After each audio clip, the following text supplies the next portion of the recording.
Alright, those of you that have been following my custom Glock build out there know that I am almost done. In fact, all I've got to do is add some sights. I did a video last week asking people what sights should I put on this, and people suggested lots of cool sights. Some sights I had never even heard of or seen before. Now, one of the sights people suggested a lot were the Ameriglow Pro iDot sights, and I had never heard of these sights up until like a week ago. And it's funny that people suggested I buy it for this gun because I had actually already bought a set for this gun, but I bought the wrong size.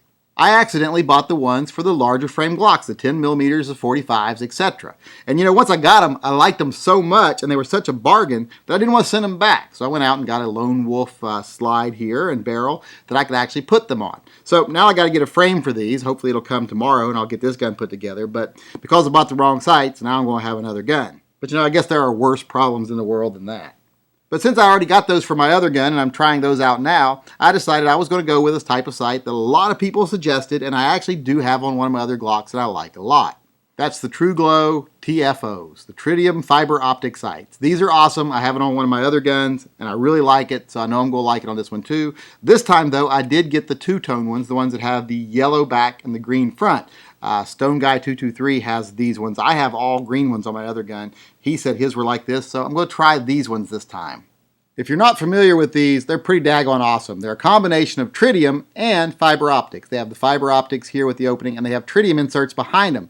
So the tritium actually lights up the fiber optic at night, and in the daytime, the sun lights them up. So these are kind of like a best of both worlds sight. I really like them. They are a little long, but once you get used to the looks of them, they're great sights. So let's go ahead and get these put on this gun, see how they look. We'll go ahead and put the front sight on first since it's the easiest. I've got the screw all cleaned off with a little bit of alcohol here. Now I'm just going to put a little blue Loctite on it and we will screw it on. Just put the sight in a little slot on this side. Should just snap right in. Sometimes you might need to take a little polymer mallet and just give it a little tap or two to get it in, but it should snap right into place. I usually like to hold the screw upright in the little tool and turn the slide over. That way the screw isn't falling out of the little tool. And yes, I know I said little tool and didn't giggle. Let's try to be adults here. Little tool. Alright, that's on there. Front sight is installed. I don't know about you, but I think that long sight actually kind of complements these cuts on the top of the slide here. Actually looks really good together. Really goes with these lines well and really fills in that space right there. So I think it actually looks pretty good. Now I'm going to put on the rear sight, which is usually a little harder. Now this one actually does have a set screw, so the first thing I'm going to do is make sure the set screw is up far enough that it's not getting in the way. And it is up all the way, so it's not getting in the way here. And then I'm going to start the sight on here by hand, and then I'll put it in with a tool. Alright, now I actually do have a sight pusher, a little BJ 2000 or whatever it's called, sight pusher. But I actually prefer to just do this with a mallet and a little brass punch, so I'm just going to tap it in a little bit with the mallet here. And remember, you're not trying to break it, you're just trying to tap it in. So you just got to give it some light little taps with the little polymer or whatever you call it side of the mallet here.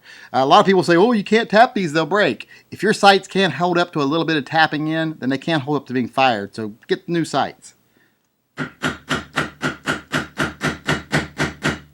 Now I'm going to get them centered up as much as I can by eye, and then when I go to the range, I'll take my tap with me and tap them in a little bit left or right, whichever way I need them. But for right now, I'm just going to get them centered up by eye. Alright, that's got them centered there. Now I'm just going to tighten down the little set screw. Now before I put the set screw in place, I'm going to take it all the way out, put a little blue Loctite on it as well. Now just a little Q-tip to wipe out the excess Loctite here. Now I will have to Loctite this again after I adjust it at the range. I'm just doing this to show you what I do to it. It's not hard to undo it. The blue is repositionable. You can remove it, so it won't be a big deal. So there we have them installed. Let's get them on the gun. Okay, I've run into a little snag here that I did not anticipate. Like I say, I got this Glock Store Performance Center slide. Well, once you put the screw in for the front sight, you can't get the barrel back in. There's no recess for the little screw. Makes it stick up too far. So I'm going to have to deal with this, and then I'll be able to complete this gun. So I guess I'll have to get back with y'all later and end this video right here without being able to put the gun back together. And I ain't kidding either, you can't even get it in this way. Once that front sight's installed, it doesn't go on. This is a problem that's going to have to be taken care of. I'll have to contact them tomorrow and see what they want to do about this. Okay, I solved the problem and the sights are installed. And the way I solved the problem is I went and got this Lone Wolf slide that I had sitting aside here for when my Timberwolf custom Glock frame comes in. And I went ahead and put it on this gun. Now, the slide I had from the Glock store, it was missing a little bit of milling where the post goes for the front sight. I contacted them. They got right back with me. They're going to send me another one. I'm sending them back this one. And as soon as I get that one, I might put that one back on this gun, or I might put it on the Timberwolf slide when it comes in. So for now, I'm going to call this a completed project. Well, almost completed, because, I do like the plain look of this slide. It looks kind of classy, looks kind of nice, but it is a little boring. And since I made my other Glock builds a little more interesting, I think I might have to do something to this one too. So keep your eyes open in the next couple of weeks. I'll have another video up, maybe even sooner than that, and we'll see what we're going to do about how boring this one looks. But until then, like I said, I'm going to call it complete and say that's the end of this one.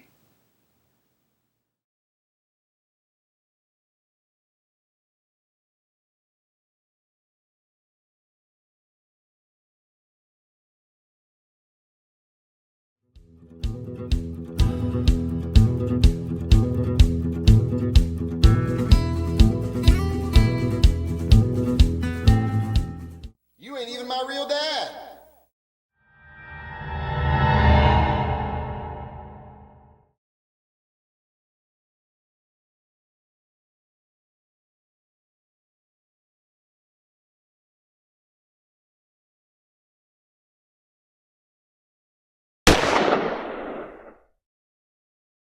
I'd never heard of like a week ago was the Mariglow.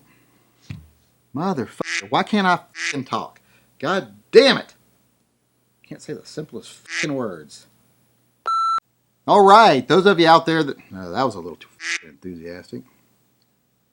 Like a cheerleader. All right, those of... God damn it. Up until like a week ago was the Amerigo... Marigo. God damn. So now I got to finish this gun. Hopefully I'll get the frame here. No, not a frame, a slide. You don't put the sights on the frame. A little Glock sight tool. I just saw it. Where'd it go? Oh, motherfucker. God damn it. Forgot to put the spring and back in it. I hate when I do this.